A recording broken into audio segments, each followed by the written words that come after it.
ప్రియమైన సహోదరి సహోదరుడా, ప్రభువైన యేసుక్రీస్తు వారి నామం పేరిట మీ అందరికీ శుభవందనాలు.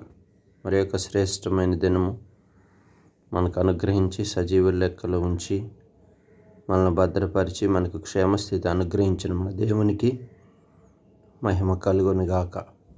ఈ ఉదయకాలము పరిశుద్ధ గ్రంథంలో నుంచి 1 కొరింథీయులకు రాసిన పత్రిక 10వ అధ్యాయము 31వ వచనాన్ని ధ్యానాంశంగా తీసుకుందాం. కాబట్టి మీరు భోజనము చేసినను పానము చేసినను మీరేమి చేసినను సమస్తమును దేవుని మహిమ కొరకు చేయుడి. ప్రియ సహోదరి సహోదరుడా, ఆ దినముల్లో అపోస్తలుడైన పౌలు కొరింథీ సంఘమునకు చెబుతూ ప్రత్యేకంగా ఈ విషయాన్ని మన ముందుకు తీసుకొస్తున్నాడు. ఇక్కడ అంటున్నాడు, మీరేమి చేసినను భోజనం చేసినా పానం చేసినా దేవునికి సమస్త మహిమ, సమస్తం ఏ పని చేసినప్పటికీ దేవుని మహిమ కొరకు చేయుడి. చూడండి, మనం చేసేటువంటి పనుల్లో అనగా ఇక్కడ ఈ సంఘటన చెప్పవలసిన ఆవశ్యకత ఎందుకు ఏర్పడిందంటే, అవిశ్వాసులతో ఒకవేళ మనల్ని ఎవరైనా భోజనానికి పిలిచారనుకోండి, ఆ భోజన విందుల గురించి మన మనస్సాక్షి నిమిత్తం ఆ సంఘమునకు బోధిస్తున్నాడు.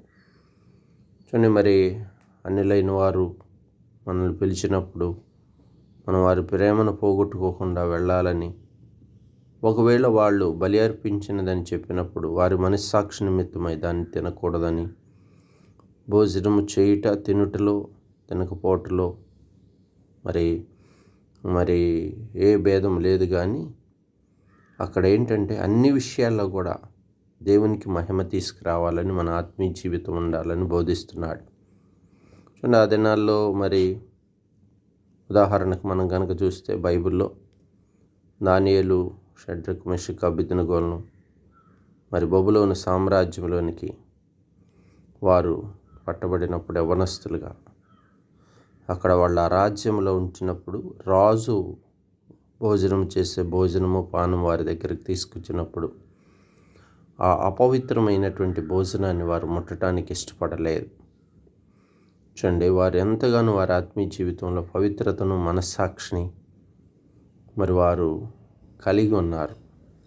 చూసారు, అక్కడ వారు ఆ రాజ్యంలో అనేకులకు సాక్షిగా మరి నిలిచారు. రాజు ఎదుటకు వెళ్ళినప్పుడు ఆ పవిత్రమైనది ముట్టలేదు గనక మరి వారు సిద్ధపరిచిన యవనస్తుల్లో వీరు ముఖములు మహా తేజస్సుతో నింపబడ్డాయంట. అంటే దేవుని పక్షముగా ఉన్నారు. అనేక కార్యాలు మనం భౌతికంగా లోకంలో, ఉద్యోగాల్లో, వ్యాపారాల్లో మనం ఉన్న చోట్ల మన దేవునికి మనం మహిమ తీసుకురావాలి. అనగా మన మనస్సాక్షి, మన యొక్క సాక్ష్యపు జీవితం, మరి మనం ఉండే చోట్ల మనం ఎలా ఉంటున్నాం, చిన్న చిన్న విషయాల కొరకు బలహీనపడిపోయి మరి అన్ని జనుల ఎదుట దేవుని నామాన్ని అవమానకరముగా ఉంటున్నామా?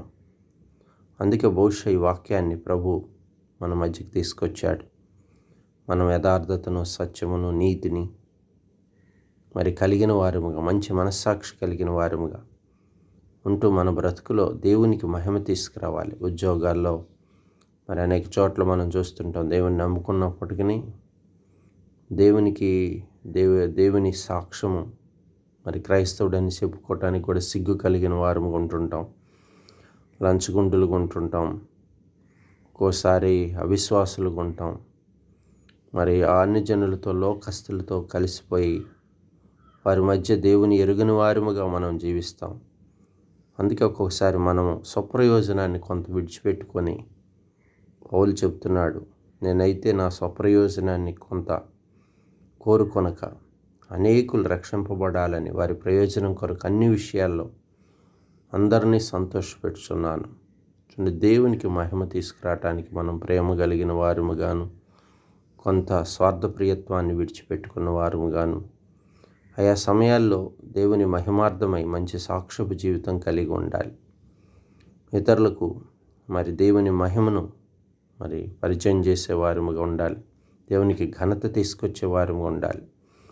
అంతేగాని లోకరీతిగా మనం ప్రత్యేకతను పోగొట్టుకున్న వారముగా, లోక ప్రజలతో ఒక ఆదివారం ఆరాధనకు వెళ్ళి వచ్చేవారముగా, మిగిలిన దినాలన్నీ కూడా లోకంలో మనం ఉంటున్నప్పుడు, మనం ఏ కార్యాలు చేస్తున్నప్పటికీ ఇది దేవునికి మహిమ తీసుకొచ్చేదిగా ఉండాలని, మన ఆత్మీయ జీవితంలో మనల్ని మనం తగ్గించుకొని, మన మాట తీరు, నడవడిక, ప్రవర్తన అనేక రీతుల్లో మనల్ని మనం తగ్గించుకొని దేవునికి మహిమ తీసుకొచ్చే వారు ఉండాలని ఈ దినకాల వాక్యం, అనుభవపూర్వకమైనటువంటి లేఖనాలు మనతో పలుకుతున్నాయి.